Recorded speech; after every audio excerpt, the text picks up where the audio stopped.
Si e ke parë ato deklaratë të zotit Trump ku përfshin Kosovën dhe Serbinë në mes të njësër kam përshtypjen prioritetesh të shtëpisë së bardhë për t'i dhënë fund krizave, luftrave, mosmarrveshjeve?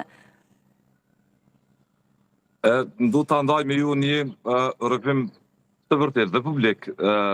nga puna ime. Me qenë se isha në Washington me 4 shtator për cilin mbudin të ngjarjet të rëndësishme të 4 shtatorit. Të 2020-ës. Po, 2020-ës, po, 2020-ës, tak. Ka mbase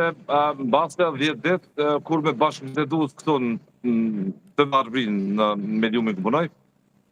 po bënim debate, emisione, mbi rëndësinë peshën që kishte ajo marrëveshje e 4 shtatorit. Dhe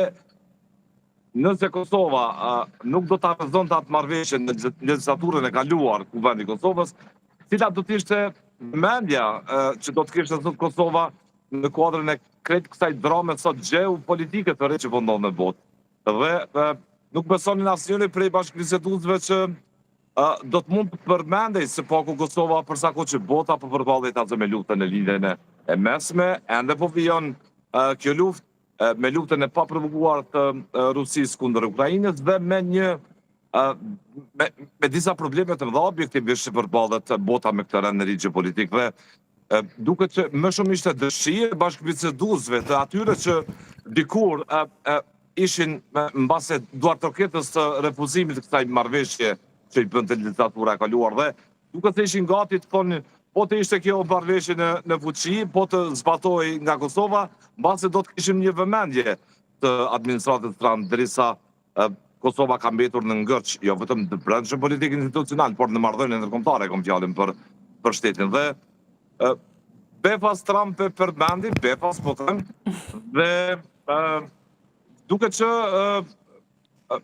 Trump do të merret me Kosovën si një përpjekje për të, si më thon, për të kapitalizuar suksesin e tij nga administrata e parë në kuadrën e konstruksionit zhvillimor ekonomik që synon mbi këtë princip do t'i Trump t'i jep zgjidhje problemeve. Tani nuk e di, Kosova është e papërgatitur, të them të drejtën, e papërgatitur sepse legjislatura e kuvendit kaluar rrezoi këtë marrëveshje të shtatorit 2020 në kuvendin e Kosovës.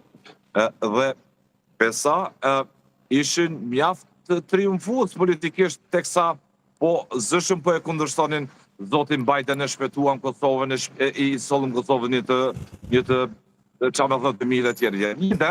Lider gati fisnor politik që nuk çojnë për te hundëve të tyre për të parë trajektorën e interesave afatgjate të Kosovës, po të shinin interesat afatgjate, mbase do të mund ta nuk do të mund ta merrte askush guximin nacional që të udhte poshtë marrëveshje të tillë. Tani kur Trump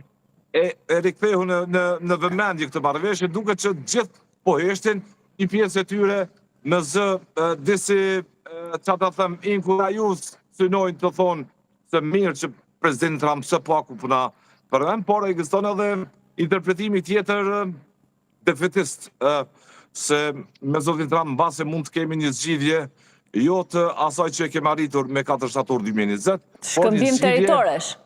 Një zgjidhje më ultimative që nuk do të mbytet as Kosova as Serbia në kërkim të trofesë administratës president Trump për t'i dhënë fond të them konflikti formal.